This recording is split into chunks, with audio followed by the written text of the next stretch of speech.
les nombres décimaux. On a vu les entiers naturels, on a vu les entiers relatifs, il est temps d'encore généraliser et de voir encore plus de nombres. Les nombres décimaux, on les note D, ce sont les nombres qui ont un nombre fini de chiffres après la virgule, par exemple 0,2, 0,5, 0,12. Dans ces nombres-là, ils apparaissent de manière très naturelle. J'ai un cookie, on est deux, je dois le partager en deux. Je déteste le partage. Voilà. Bah, c'est plus un cookie, c'est deux morceaux de cookie. Mais on aimerait bien en fait quantifier ces éléments en fonction des cookies, parce que on voit bien que cet élément-là, il est lié au cookie qu'on avait au départ, mais on voit bien que c'est pas un cookie, c'est pas non plus deux cookies, donc on va dire c'est une moitié de cookie, et on va créer un nombre pour le représenter qui sera en fait le nombre 0,5 ou bien un demi.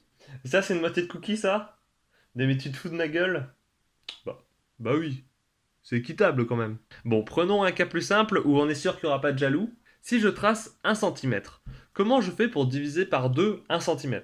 1 c'est plus petit que 2, donc 1 cm ça semble indivisible, c'est une unité, je ne peux pas la séparer en deux.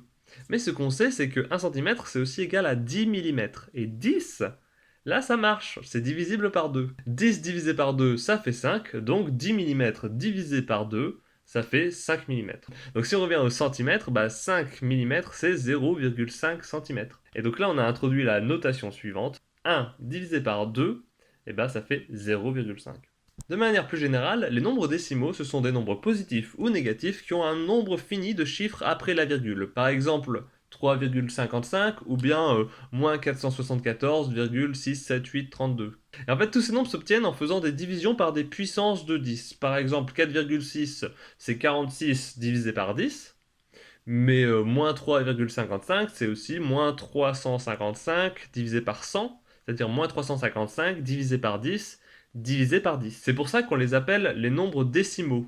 Décimal 10, 10 décimal. Mais attention, parce que toutes les fractions ne donnent pas des nombres décimaux. Par exemple, 1 divisé par 3, ça fait 0,3333333 avec une infinité de 3, et ça, ce n'est pas un nombre décimal.